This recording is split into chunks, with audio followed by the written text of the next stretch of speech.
চামড়া,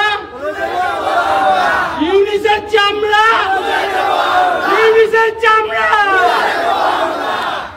আজকের এই প্রতিবাদ কর্মসূচিতে আগত সমগ্র সনাতনী ভাই বোন এবং এখানে উপস্থিত সব নাগরিক বৃন্দের কাছে আমি সনাতন ঐক্যমঞ্চের পক্ষ থেকে আবেদন রাখছি যে আগামীকাল যে ডাক দেওয়া হয়েছে বাংলাদেশ চলো, আমরা বাংলাদেশ কুচ করতে যাচ্ছি। আগামীকাল আমরা বাংলাদেশে দাঁড়িয়ে বাংলাদেশকে আমরা হুঁশিয়ারি দিয়ে আসবো যে যেসব তোমাদের দেশে চলছে তা তোমরা ইমিডিয়েটলি বন্ধ করো, নতুবা আমরাও এখানে কম নয়, আমরা তোমাদেরকে শিখিয়ে দেবো আমরা তোমাদের বাপ,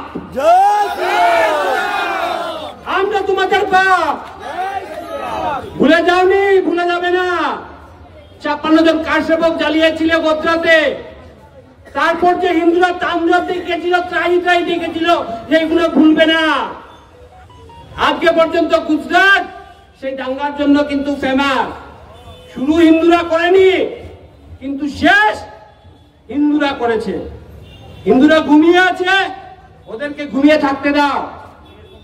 ঘুমিয়ে আছে, ঘুমিয়ে থাকতে দাও। বেশি হিন্দুদেরকে খোঁচাখুচি করার চেষ্টা করবে না। যদি হিন্দু একবার জেগে যায় তাহলে কিন্তু ত্রাহি ত্রাহি হয়ে যাবে, তাণ্ডবে তাণ্ডব হয়ে যাবে। বন্ধুগণ, বিগত অনেক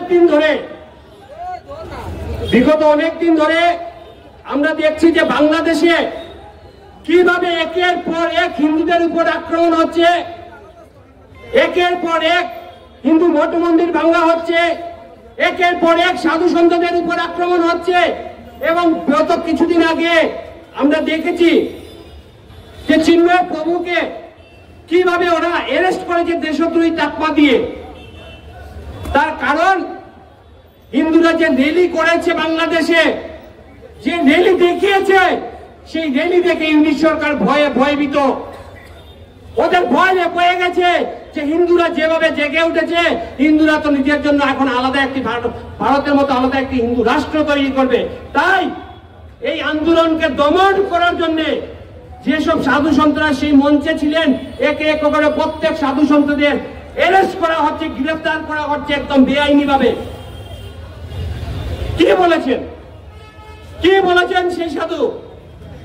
যে হিন্দুদের উপর অত্যাচার হচ্ছে, হিন্দুদের মা বোনদের বলাৎকার হচ্ছে, তাই ওদেরকে অ্যারেস্ট করেছ।